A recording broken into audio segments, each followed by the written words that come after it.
డబ్బు, అనారోగ్యం, ఉద్యోగం, వ్యాపారం, అప్పులతో బాధపడుతున్నారా? మీకోసమే లాంచ్ యువర్ ఫ్యూచర్ ప్రోగ్రామ్. నమస్తే రమగారు. నమస్తే జయ. రమగారు, దసరా నవరాత్రుల్లో భాగంగా 3వ రోజులో ఉన్నాం.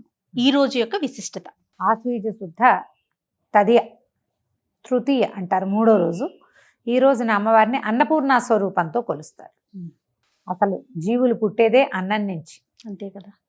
అన్నమే జీవానికి ఆధారం. అయితే అన్నం పరబ్రహ్మ స్వరూపం అని చెప్తాం మనం. మరి ఇక్కడ అమ్మవారు పరబ్రహ్మతోటి కలిసి ఉండేటువంటి అన్న శక్తి. పరబ్రహ్మం భగవంతుడు మనందరినీ సృష్టించాడు. ప్రపంచం మొత్తం, ప్రపంచ శక్తి ఒక స్వరూపం వల్ల వచ్చిందంటే ఆ శక్తి పరమేశ్వరుడు అనుకుందాం. పరమేశ్వరుడే ప్రపంచ శక్తి. ఆ పరమేశ్వరుడి యొక్క చైతన్యమే ఆద్యశక్తి అమ్మవారు, ప్రకృతి మాతగా చెప్పుకుంటాం. ఇప్పుడు అందులో ఒక్కొక్క స్వరూపం ఒక్కొక్క లాంటిది.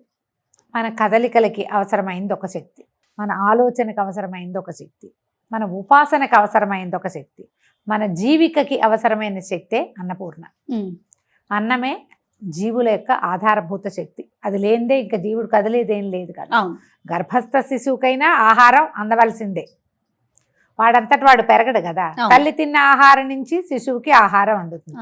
ప్రపంచంలో ఉన్న ప్రతి ప్రాణికి, జీవించి ఉన్న ప్రతి ప్రాణికి, మొక్కలకు కూడా ఏదో ఒక శక్తి ఉంటేనే కదా అది బతికుండేది. జీవశక్తే అన్నపూర్ణ.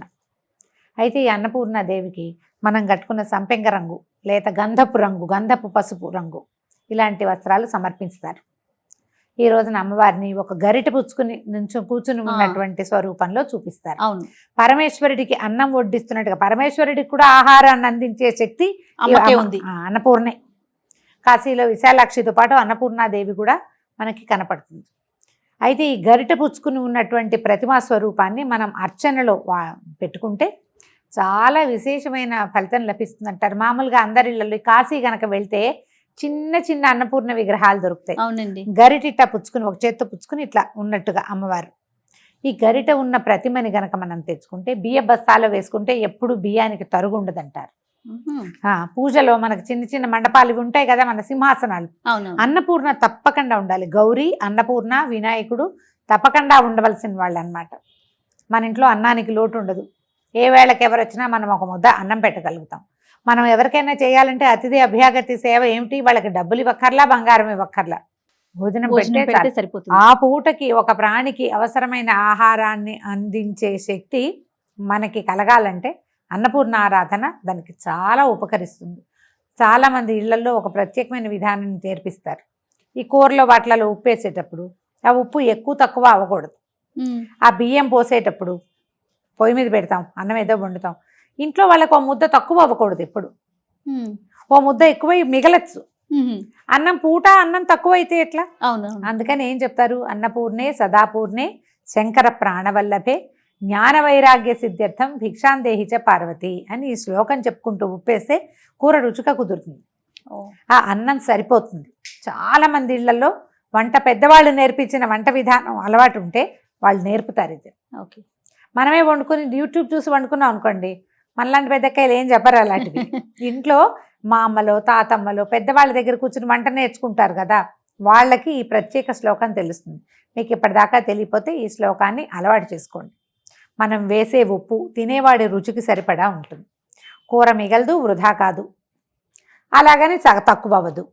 అందుకు దానికి ఆధారభూతమైన శక్తి అన్నపూర్ణాదేవి. ఈమెకి లేత రంగు వస్త్రాలు ధరింపజేస్తారు. తర్వాత కొబ్బరన్నం ఒకచోట, తర్వాత పెరుగన్నం ఒకచోట, అల్లపు గారెలు ఒకచోట ఇట్లా నివేదన చేస్తారు. అమ్మవారు కమ్మని ఆహారాన్ని అందిస్తుంది కాబట్టి ఎక్కువ కారం లేని పదార్థాలని అమ్మవారికి అన్నపూర్ణాదేవికి నైవేద్యం పెడతారు. అన్నపూర్ణ వ్యాసుడికే వరం ఇచ్చిన తల్లిగా చెప్తారు. ఒకసారి వ్యాసుడట చాలా మంది శిష్యులతోటి కాశీనగరానికి చేరుకున్నాడు. ఆయనకి భిక్ష లభించలే. ఈయన వ్యాసుడు కానీ అప్పట్లో ఋషులు మునులు వీళ్ళంతా శిష్యులతో వాళ్ళతో వెళ్తే భిక్షాటన చేసేవారు. అదే భిక్ష తీసుకోవటం చాలా సహజమైన విషయంగా ఉండేది. కాశీనగరం అంతా భిక్ష లభించేది. అయితే విఘ్నేశ్వరుడు వ్యాస భగవానుణ్ణి పరీక్షించడం కోసం ఆహారం దొరకనివ్వలేదట. మిట్ట మధ్యాహ్నం దాటిపోయేసరికి, అపరాహ్నం దాటితే ఆకలితో భగభగలాడిపోదు మధ్యాహ్నం ఏమి దాకా తినకుండా ఉంటే. ఆయన పిచ్చి కోపంతో కాశీనగరాన్నే శపించటానికి పూనుకున్నాడట. వ్యాసుడు. ఆహారం అందకపోతే ప్రాణులు ఏమవుతారమ్మా? అదే కదా, విలవెల్లాడిపోతా. కృష్ణద్వైపాయనుడు ఇన్ని అష్టాదశ పురాణాలు రాసిన వాడు, భగవంతుని యొక్క అంశావతారంగా చెప్పుకుంటాం మనం. విష్ణుమూర్తి అంశంలో వ్యాసుడు కూడా ఒకటి కదా, ఒక అంశాన్ని చెప్పుకుంటాం మనం. అవునండి. అలాంటి వాడే ఆకలి మంటని అణుచుకోలేకపోయాడు. జీవుడికి ఎంత అవసరం మరి, ఆహారం చాలా అవసరం కదా. అప్పుడు ఆ అన్నపూర్ణ దేవత ఒక పెద్ద ముత్తైదు రూపంలో కనపడి ఆయన్ని శపిస్తున్నటువంటి వ్యాసుని కాశీలో అన్నం పుట్టదు ఇంకా అని శపించాడట. ఈ కాశీకే అన్నం పుట్టదు, కాశీ నాశనం అయిపోతుందని తీసాడు, నోటితోటి అన్నాడు. ఈ జలం తీసేసరికి ఆవిడొచ్చి చేయి పట్టుకున్నా, ఇంత పని చేయకూడదు. అన్నపూర్ణాదేవి ఆవిడొచ్చి పెద్ద ముత్తైదు రూపంలో వచ్చి అదే ఆపి ఆయనకి భోజనం పెట్టి ఆయన్ని శాంతపరిచి, నువ్వు ఇలా శపించబోయావు కాబట్టి నువ్వు రోజు కాశీవాసం నీకు లేదు, ఇంకా వారానికి ఒకరోజే వస్తాడు ఆయన. అలాగని కథ చెప్తారు. ఈ వ్యాసుడికే స్వస్వరూపంతో కనపడి అన్నం పెట్టింది ఆవిడ.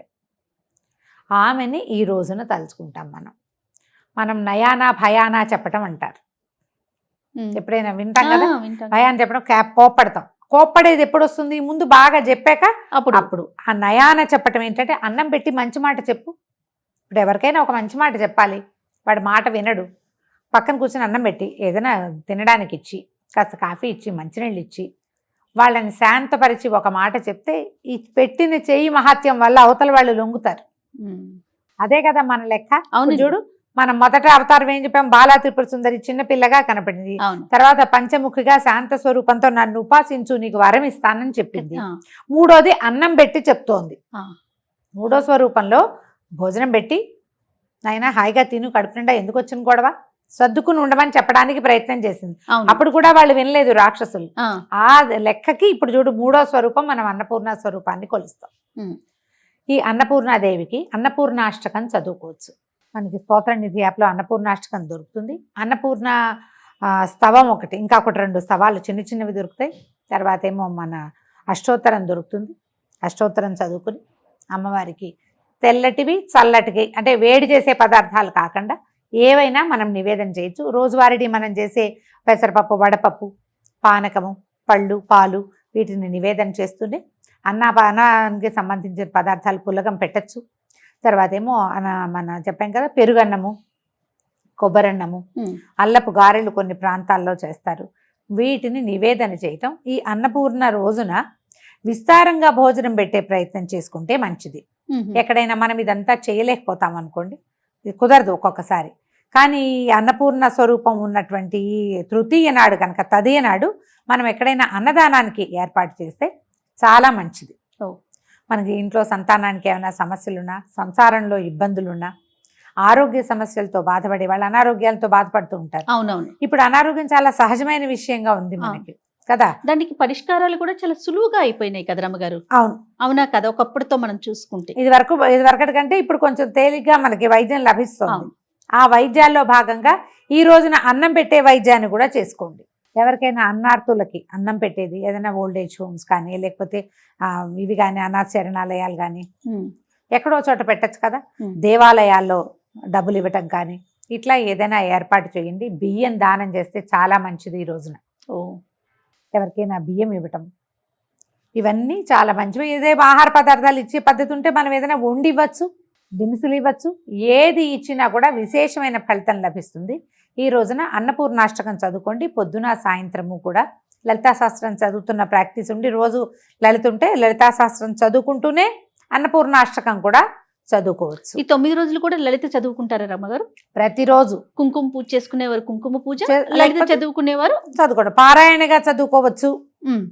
కుంకుమ పూజతో పాటు ఒక చిటికెడు పెట్టుకుని చేసుకోవచ్చు. మనం ఇంత కుంకుమ వేశాక మళ్ళీ ఆ కుంకాన్ని అందరికీ, ఫ్రెండ్స్కి, అందరికి, బంధువుల్లో నివేదన చేసిన పూజ చేసిన కుంకం కదా, కొన్నాళ్ళు మనం పెట్టుకుంటాం, అందరికీ పెట్టడానికి కూడా ఉపయోగపడుతుంది. ఈ రోజువారీ దాన్ని సేకరించకుండా మనం ప్రతిమని కొంచెం పకడ్బందీగా ఒక పళ్ళెంలో పెట్టుకున్నామంటే ఆ కుంకుమ అంతా ఇట్లా చక్కగా ఏర్పడుతుంది. మొత్తం చివరి రోజున తీసుకుంటాం, సరిపోతుంది. రమ్మగారు, ఫలానా పువ్వులతోనే పూజించాలి ఈ 9 రోజులు, ఏ రోజుకి ఆ రోజు ఈ పువ్వు అనేది ఏమన్నా ఉందండి ప్రత్యేకించి? అట్లా చెప్పలేం జయ. మనకి దొరకటం కూడా ఒకటి ఉంటుంది ఆ సీజన్లో. తెల్లటి పువ్వులతో అర్చన అన్నపూర్ణకి మంచిది. అన్ని తెల్ల పువ్వులే దొరకవు.